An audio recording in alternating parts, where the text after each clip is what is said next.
ოკეანეების სიღრმეში არაერთი იდუმალი და უცნაური არსება ცხოვრობს. თუმცა პატარა პირა მაკროპინა, იგივე კასრის თვალა, სოფლიოში ერთ-ერთი ყველაზე უცნაური თევზია. ის წყნარ ოკეანეში 600-დან 800 მეტრამდე სიღრმეზე ცხოვრობს. ეს სახეობა პირველად ვილბერტ ჩაპმენმა 1929 წელს აღწერა, მაგრამ ცოცხალი თევზის პირველი ფოტოები მხოლოდ 2004 წელს მიიღეს. მაკროპინას გამჭვირვალე თავი აქვს, რომლის შიგნით მისი თვალები მოჩანს. ისინი ორმწვანე ნახევარსფეროს ჰგავს. თითოეული თვალის წინ დიდი მომრგვალებული ჯიბია, რომელშიც ყნოსვის ორგანოები მდებარეობს. თვალები, რომელიც მაკროპინას შუბლში აქვს მოთავსებული, მუდამ მაღლაა მიმართული. რის მეშვეობითაც თევზი ხედავს რა ხდება მის თავს ზემოთ, ხოლო გამჭვირვალე თავის დახმარებით მას უკან ხედვა შეუძლია. სწორედ ამის წყალობით არც ერთ მტაცებელ თევზს არ შეუძლია უკნიდან მიეპაროს. თევზის ამ სახეობის შესწავლა მხოლოდ წყალქვეშ, მის ბუნებრივ გარემოშია შესაძლებელი, რადგან გადაადგილების დროს წნევის ცვალებადობის გამო მაკროპინას გარსი ირღვევა და თევზი კვდება.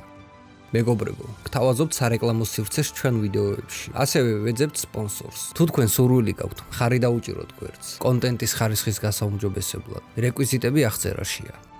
გამოიწერე არხი და დაელოდე შემდეგ ვიდეოს.